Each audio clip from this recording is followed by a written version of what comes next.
Hello, I'm Steve, and thank you for visiting our Patio Heat channel, where we provide visual concepts of infrared heating as well as tips for ideal patio comfort. Check out our patioheat.com website for sales and more information. Please tap that like button if you find this video useful, as it helps others find our channel. Now let's get heating. Alright, so here we have this residential application. It's got three solid walls here and also a shade structure up here, which is basically steel and wood beams going across.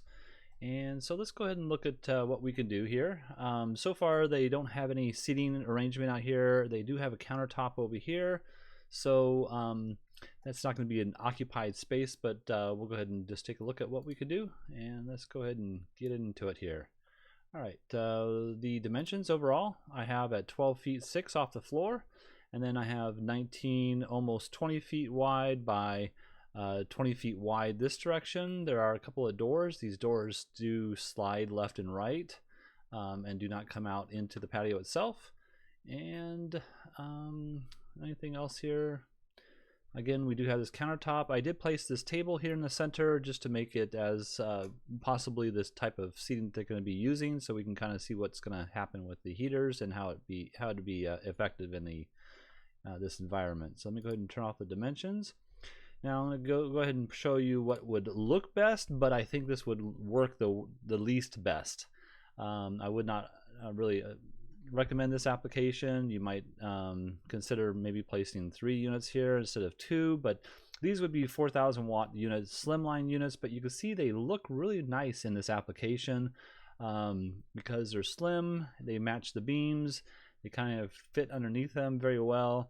However, they don't put off enough heat in order to make this a acceptable application.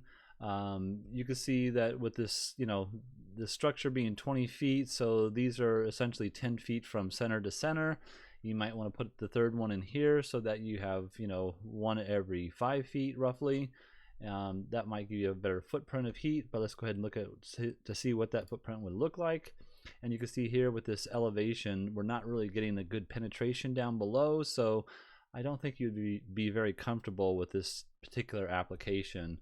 And just in case you were wondering again, we're sitting at about 12.5 feet off the ground for the heater itself. The bottom edge of the heater would be about 12 feet off the ground. So with that being said, I would not recommend this particular unit, even if you put 3 in here. So, but I wanted to show, so just in case there was questions about the use of the slimline unit, because it looks so well.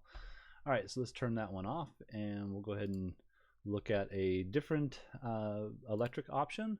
So this here would be the CD6024. I painted it black so it kind of matches a little bit of the environment better, and it is available in that color, but there is a reflector that is non-paintable on the inside, and these are reflectors over here as well on the ends.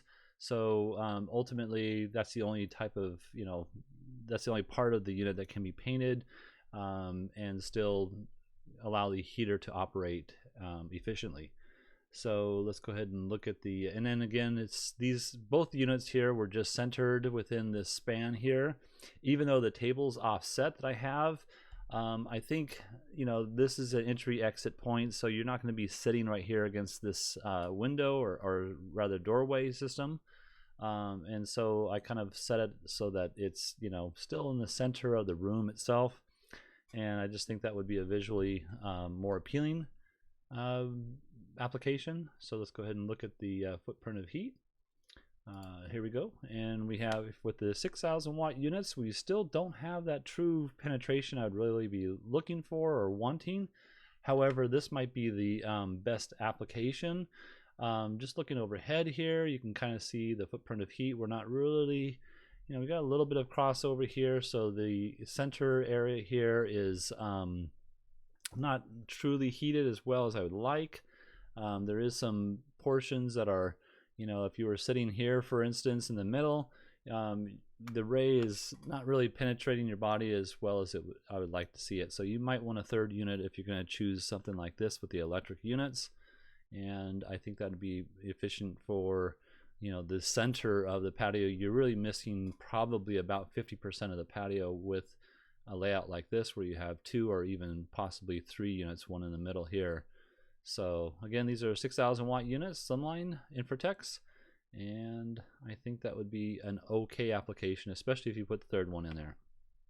All right, so let's go ahead and turn that off, and we'll look at the last option. Last option would be using something like a gas Sunpak heater. These are 34,000 BTU units, so if you compared it to a CD6024, which is roughly 20,500 BTUs, this has got 34,000 BTUs, and that would be more appropriate for this elevation. And the only thing I would say about it not being good enough for it is the fact that I think this is on a rooftop or balcony, something of that nature, and if it's extremely windy up in this area, then you'd probably want to consider just the electric units, because they're going to be more efficient in predominant wind areas. So other than that, the gas heaters are more effective at the higher elevations. And let's go ahead and look at the footprint of heat. Oh, and I should say these are 34,000s. I know I said that already, but I do have them at their minimum clearance. Their minimum clearance would be 14 inches down, and then the heater itself is 8 inches tall, and it's 8 inches wide by 48 inches depth here. So let's go ahead and look at the footprint of heat. So footprint of heat, you can see we are in a much better footprint of heat, even though we're not quite optimal. If you could bring it down another foot, that would be the optimum. But you can see the footprint is, again, fairly well. We're still a little bit shy over here, but this would be more efficient for the elevation that the heaters would be mounted. And you could probably throw a third one in here. I'd probably say that would be too hot. And I should also mention that Infrared Dynamics, making the Sunpak unit, they do make a TSH model, which is a unit that you can turn on full 34,000, or you can push a button and it would go down to 25,000. So it does give you some flexibility as far as the output. Whereas the Infratech units, you can use a simple on-off. You could use a duplex if it's a dual element unit. And also you could use a dimming system on the all-electric units.